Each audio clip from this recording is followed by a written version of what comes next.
Flickering lamplight, glossy fingertips. In a corner of a manor, a woman is focused on decorating her beautiful nails. Her garments are just as impressive and alluring as her fingers. But unlike the rest of the courtesan's fanciful appearance, her eyes are cold steel. Behind her, a man peeks around a folding screen. When he spies the woman's red nails, he lets out a low whistle. Surprising how much you look the part, he chuckles. You'd never know you were actually a merciless killer. The woman's only reaction is to blow lightly across her nails. But he is correct. She is an assassin pledged in loyalty to a great lord. Her courtesan's dress is a disguise to deceive her latest target. The bemused man has been tasked with leading her to the object of her work. She has been ordered to find the commander of an army set in opposition to her lord.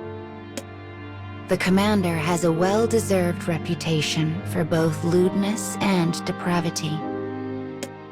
Her task this night is to end his life by whatever means necessary. The woman and man exchange a few brief words, confirming the outline of their plan. In the dark of night, the wheels of a bloody scheme slowly begin to turn.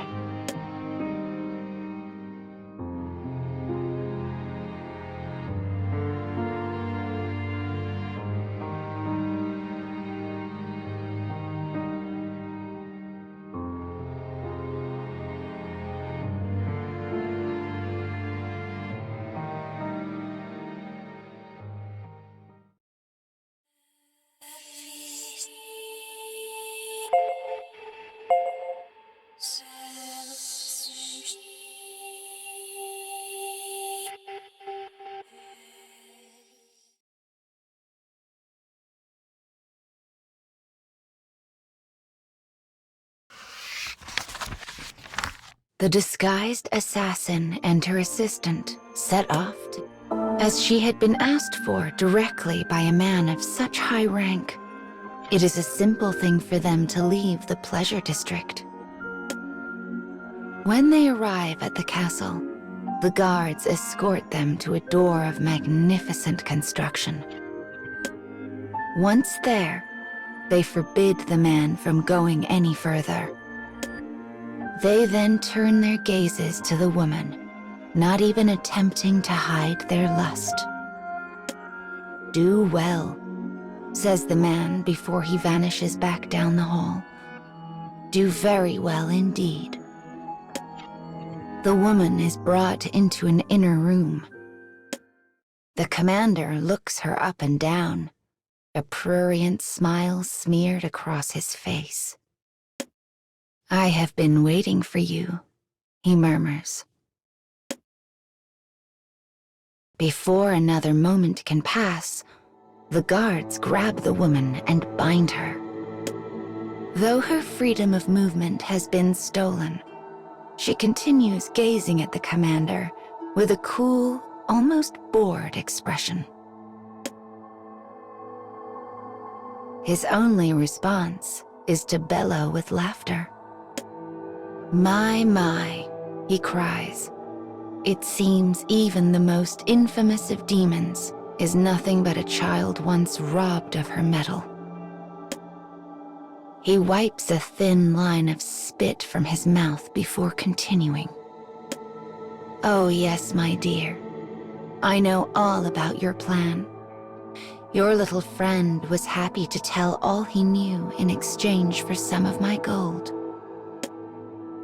It's betrayal then, she thinks. Betrayal for coin. But this truth is cold comfort, for she is now alone and forsaken in the heart of her enemy's territory."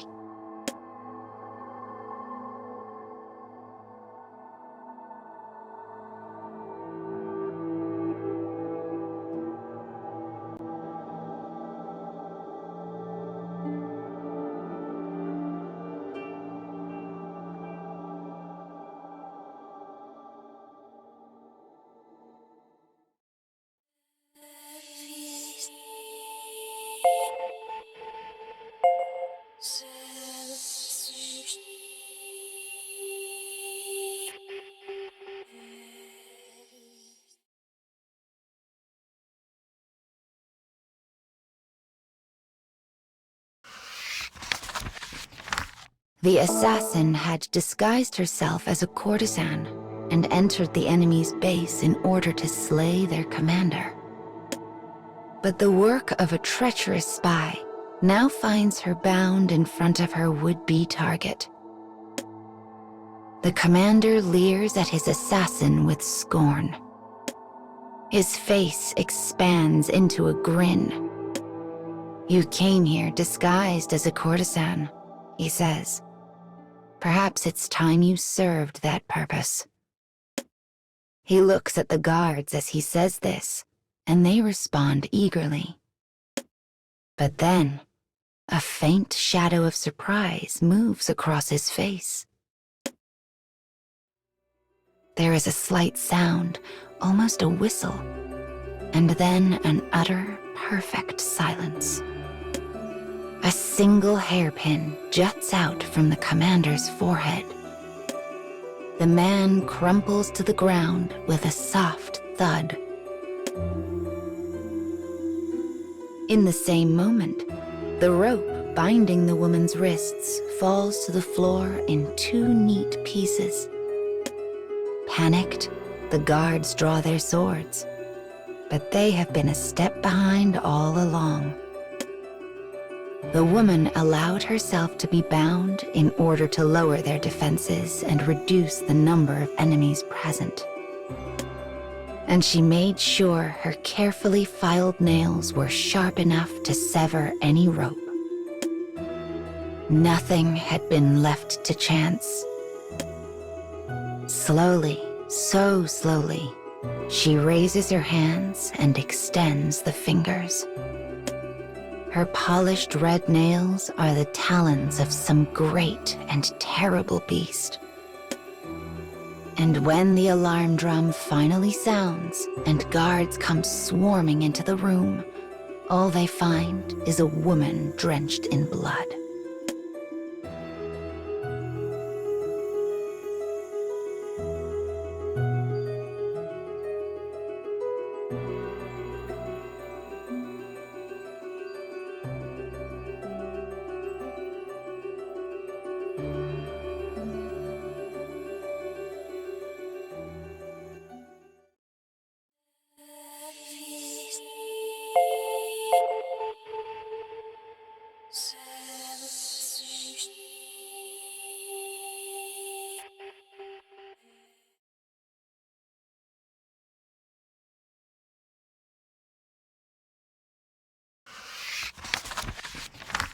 The man who betrayed the assassin had received a great sum of money for his efforts.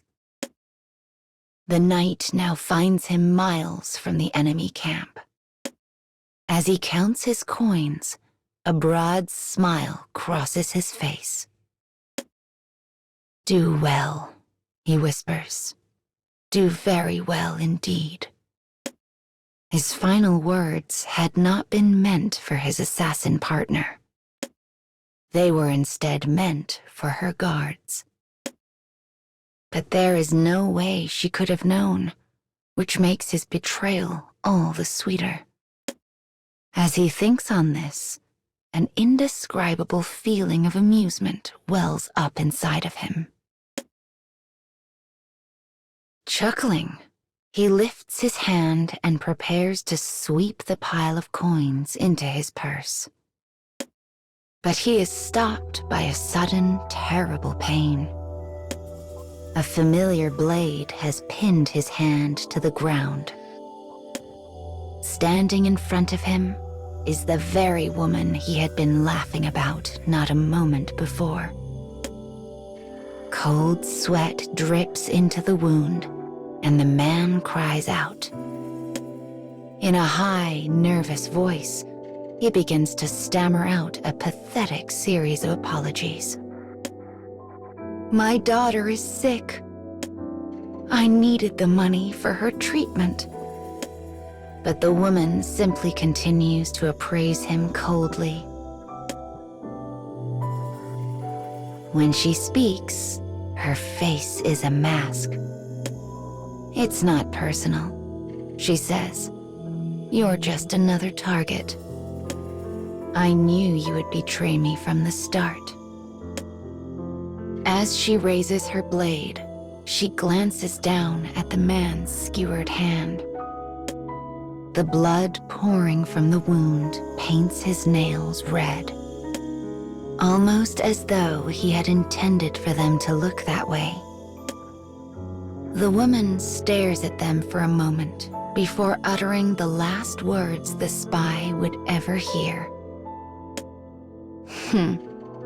Those don't suit you at all.